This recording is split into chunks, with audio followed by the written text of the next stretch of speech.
Vamos então para o nosso momento de estudo bíblico. Hoje nós vamos estudar o capítulo de número 3 do livro de Jonas, mas sempre no nosso momento de estudo nós recapitulamos algumas coisas que nós já passamos nos estudos anteriores. Então, no primeiro capítulo do livro de Jonas, nós temos alguém que desobedece a Deus. Mas o que recebe em troca? De quem nós estamos falando? Do próprio Jonas, exatamente, do profeta Jonas, conhecido como o profeta fujão.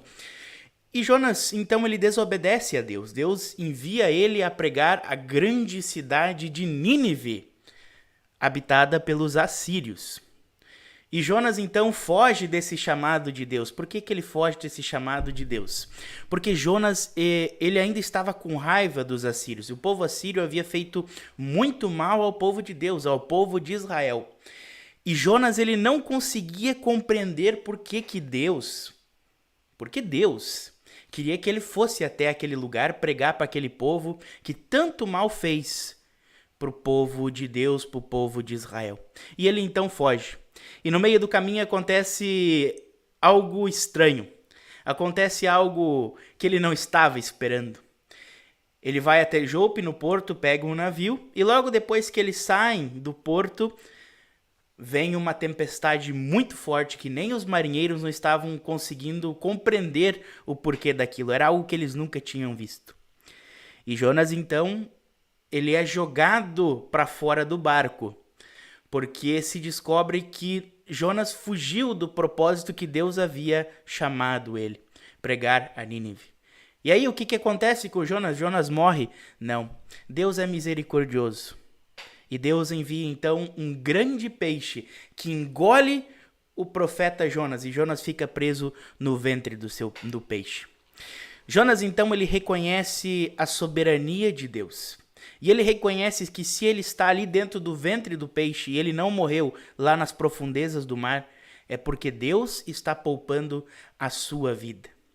Ele não fez uma oração, que é o nosso capítulo 2, ele não fez uma oração pedindo para que Deus tirasse ele do ventre do peixe, mas agradecendo a misericórdia e o amor de Deus para com ele. Nessa oração também nós vemos o verdadeiro arrependimento do profeta Jonas. E nós vemos que Deus perdoa aqueles que com sinceridade clamam a Ele e se arrependem daquilo que fazem. Mas principalmente o capítulo de número 2, ele nos ensina que Jonas clamou ao Senhor. Jonas clamou ao Senhor e por isso o Senhor o ouviu, assim como Ele ouve a cada um de nós nas nossas angústias, nas nossas dores e também nas nossas alegrias. E aí, de fato, nós entramos no capítulo de número 3 de Jonas. Jonas, capítulo 3, versículo 1 e 2, onde nós lemos: Veio a palavra do Senhor, segunda vez, a Jonas, dizendo: Dispõe-te, vai à grande cidade de Nínive e proclama contra ela a mensagem que te digo. Aí está então uma imagem de Jonas lá na praia. Engraçado que é o mesmo porto que ele havia saído. Então Jonas está lá na praia e ele ouve a voz de Deus. E um destaque importante é isso: veio a palavra do Senhor a Jonas. Uma segunda vez. Ou seja, Jonas ele recebe uma segunda chance. E essa segunda chance não foi apenas de uma segunda vida, uma segunda oportunidade de vida. Foi também a chance de ele ir e cumprir com o chamado de Deus, de pregar a cidade de Nínive. E a mesma coisa que Deus havia dito a ele na primeira vez que ele recebeu o chamado, Deus diz agora: Dispõe-te, vai à grande cidade de Nínive e proclama contra ela a mensagem que eu te digo. Ou seja, Deus ele utiliza o profeta Jonas como um instrumento seu. Percebam que o que Jonas proclama não vem da sua boca, mas é Deus que está por detrás de tudo aquilo que Jonas vai dizer. E aí nós temos uma questão bastante interessante mais para frente que nós vamos tratar. Continuando, versículo 3 e 4, nós lemos: Levantou-se, pois, Jonas e foi a Nínive, segundo a palavra do Senhor. Ora, Nínive era uma cidade muito importante diante de Deus, e de 3 dias para percorrê-la. Começou Jonas a percorrer a cidade, caminho de um dia, e pregava e dizia: ainda 40 dias e Nínive será subvertida. Queridos irmãos, a gente já comentou lá no nosso primeiro estudo, nosso estudo introdutório sobre a cidade de Nínive. Nínive era uma cidade muito grande, ela tinha mais ou menos 600 mil habitantes.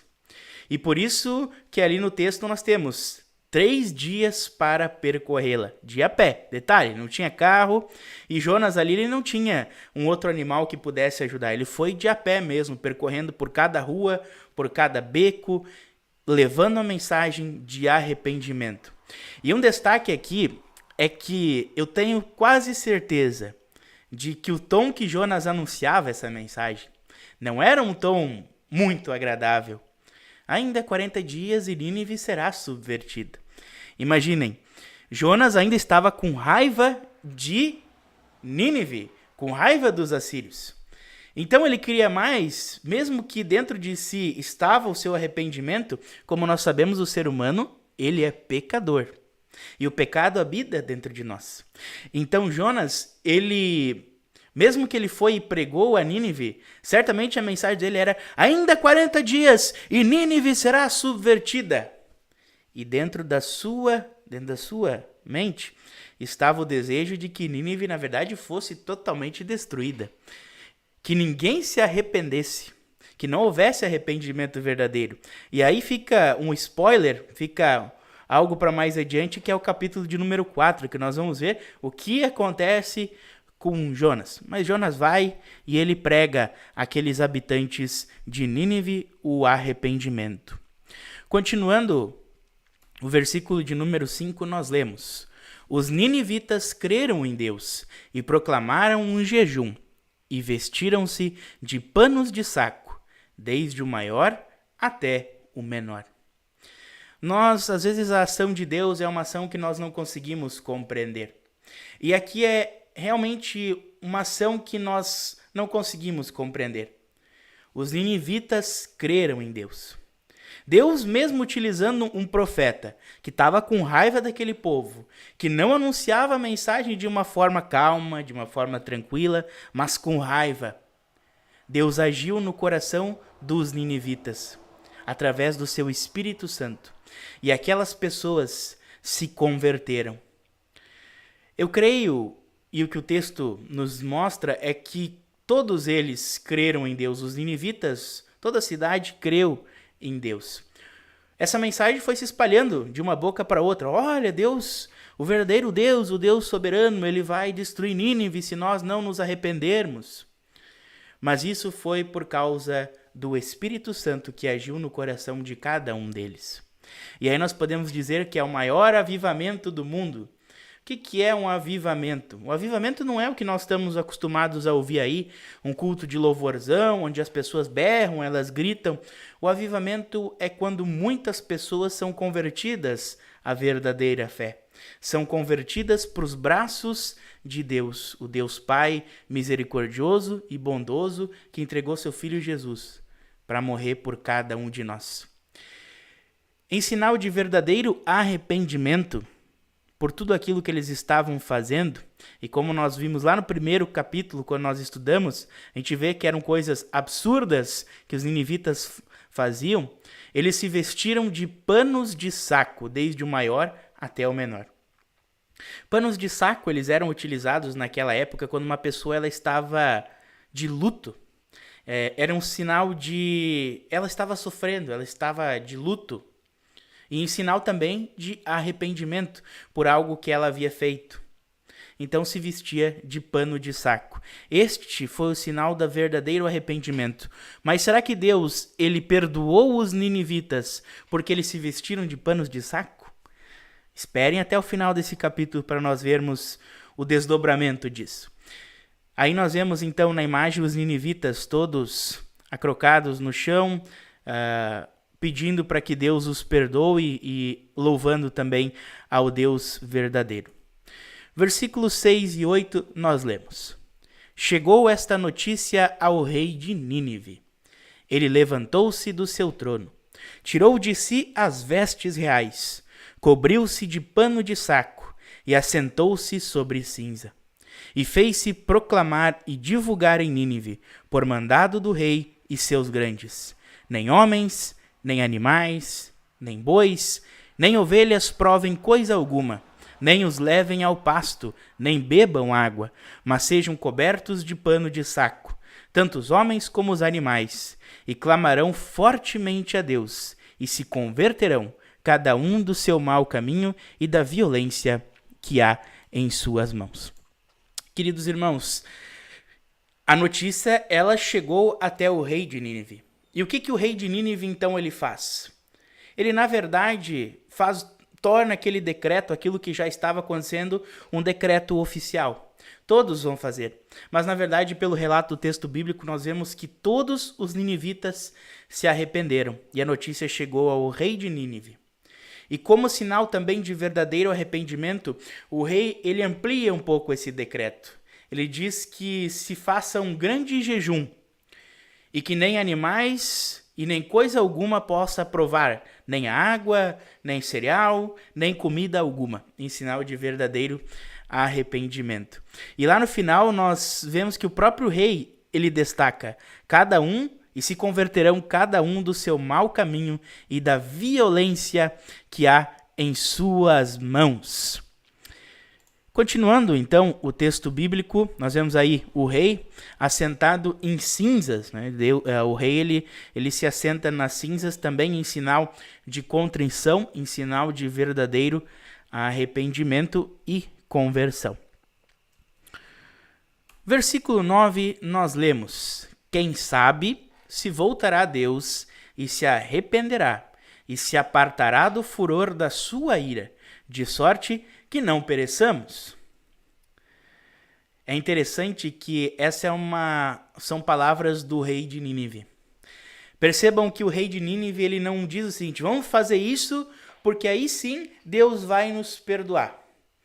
Vamos jejuar, vamos não deixar nenhum animal comer nada, vamos se vestir de pano de saco, eu vou sentar em cima da cinza e Deus vai nos perdoar. Não, de forma muito humilde, em sinal de verdadeiro arrependimento, o rei de Nínive reconhece a soberania de Deus e ele diz o seguinte: quem sabe, se voltará a Deus. Que seja feita a vontade de Deus e não a nossa. Quem sabe Deus vendo a nossa contrição, o nosso arrependimento, ele não destrói a nossa cidade. Ele não destrói a cada um de nós. Queridos irmãos, Deus teve misericórdia de Nínive. Mas um detalhe importante aqui é que não foi o que eles fizeram, se vestir de panos de saco, se ajoelhar no chão, jejuar, que fez com que Deus perdoasse eles. Mas foi o seu verdadeiro arrependimento, a sua contrição verdadeira. Quando do fundo do coração a pessoa ela se arrepende daquilo e ela reconhece que Deus é misericordioso e que Deus perdoa. E os habitantes de Nínive fizeram isso, reconheceram o seu erro, se converteram ao Senhor. Através da pregação de Jonas, o profeta fujão. E foi esse profeta fujão que Deus utilizou para levar essa mensagem de arrependimento a Nínive. E Jonas, mais uma vez, nós temos que trazer o foco para ele. Embora o livro de Jonas, o foco seja o Deus soberano e misericordioso que nós temos, Jonas aqui é importante por quê? Porque Deus se utiliza de quem ele quer para pegar o evangelho. Deus se utiliza de quem ele quer para levar o evangelho adiante. Deus capacita aqueles que levam o seu evangelho adiante. Assim como Deus capacita a cada um de vocês a serem testemunhas, a levarem o evangelho da salvação adiante, para que muitos outros possam se converter, possam reconhecer a soberania de Deus, que está por detrás de tudo, da criação da terra e também que mantém esse mundo em que nós vivemos. Queridos irmãos, o versículo 10 nós lemos: Viu Deus o que fizeram, como se converteram do seu mau caminho. E Deus se arrependeu do mal que tinha dito lhes faria e não o fez. Deus se arrependeu de querer destruir a Nínive. Nós sabemos que essa conversão do povo de Nínive ela não durou muito tempo. Depois desse rei que se converteu, veio um novo rei e as coisas voltaram a se encaminhar de novo para a idolatria. Mas o povo que viveu esse grande avivamento, que creu em Deus como Senhor e Salvador, certamente foi salvo. Queridos irmãos, Deus viu como que os ninivitas se converteram, aquilo que eles fizeram. E isso é muito importante para cada um de nós. E aí nós chegamos à conclusão desse nosso momento de estudo. O capítulo 3 ele é um capítulo menor do que os outros. Tem 10 versículos.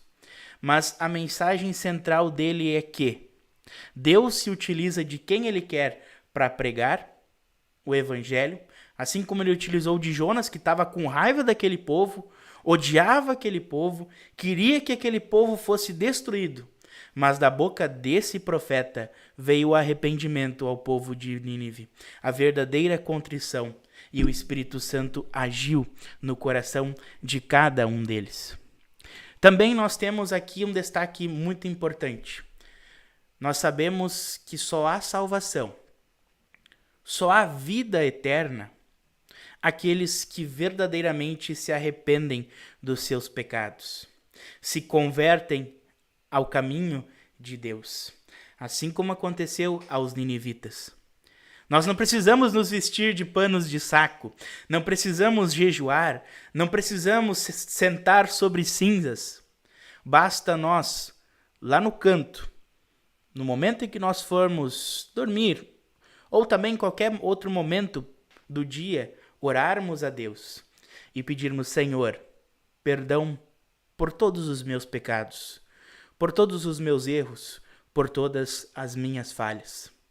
Mas isso, queridos irmãos, tem que vir de dentro do nosso coração. Não adianta ser algo superficial. Eu vou fazer porque eu fizer isso, Deus vai me perdoar. Não, isso tem que vir do fundo do nosso coração, com sincero desejo de arrependimento. E nós sabemos que os nossos pecados diários não são um, nem dois, são vários. E Deus nos perdoa de cada um deles. E mais importante, Ele promete não se lembrar destes pecados. Assim como Ele não se lembrou dos pecados do que o povo de Nínive havia feito. Pelo contrário, Ele desistiu de destruir a Nínive, restaurando aquele povo. A mensagem desse capítulo, ela é uma mensagem que encoraja a cada um de nós. Nós sabemos que Deus é um Deus soberano. Ele perdoa a cada um de nós que se arrependem verdadeiramente dos seus pecados. E disso não há do que nós duvidarmos, porque Ele nos ouve, Ele nos escuta. Capítulo 2 do livro de Jonas. Ele ouve a quem clama a Ele. Ele ouve a seus filhos, assim como Ele ouviu o verdadeiro arrependimento do povo de Nínive. Essa mensagem, ela é uma mensagem encorajadora para cada um de nós, queridos irmãos. Não importa o que nós fazemos ou fizemos, Deus, Ele nos perdoa. E como um pai, Ele nos acolhe. Como um pai verdadeiro, aquele pai que nós não podemos nem comparar com algo que nós temos aqui na terra. Esse pai nos recebe de braços abertos. Então, recapitulando um pouco o livro de Jonas, no primeiro capítulo nós temos um Deus soberano, um Deus que é criador do mar, do céu e da terra e que está sob o poder de tudo e de todos. No capítulo 2, nós temos um Deus que ouve o clamor dos seus filhos, que ouve o clamor daqueles que são seus, assim como ouviu o clamor do profeta Jonas. Onde Ele está, Ele nos ouve e promete nos atender. Logicamente que isso não vai ser de um dia para a noite, né? Eu vou pedir, Senhor, eu quero um Camaro na minha porta, e no dia de amanhã vai ter um Camaro na nossa porta. Deus nos capacita para conquistar isso. E no terceiro capítulo, nós temos algo muito importante para a nossa vida como cristãos: o arrependimento diário. Porque mais para frente os ninivitas, eles voltaram, como nós comentamos, à idolatria, aos falsos caminhos. E certamente a condenação veio sobre eles. Mas enquanto eles se arrependiam dos seus pecados, pediam perdão a Deus, o Deus de amor e o Deus de misericórdia agia sobre eles e não os destruiu. Assim como é cada um de nós. Sabem qual que é a nossa destruição? É no final das nossas vidas, aqueles que estão alicerçados em Cristo Jesus e sabem do perdão de Deus, recebem a vida eterna. Agora, aqueles que não reconhecem isso, que não pedem perdão a Deus, acham que não precisam disso, esses, infelizmente, estão se encaminhando para a morte eterna. Mas isso, queridos irmãos, é um consolo e também um ânimo para nós continuarmos alicerçados nessa verdade e mais, para nós testemunharmos, para nós falarmos sobre esse Deus de amor, esse Deus de misericórdia, na certeza de que Ele nos perdoa, na certeza de que com Ele há o verdadeiro perdão e há restauração. Essa é a mensagem do capítulo 3 de Jonas. É uma mensagem, um estudo curto, mas porém com um conteúdo muito importante para cada um de nós.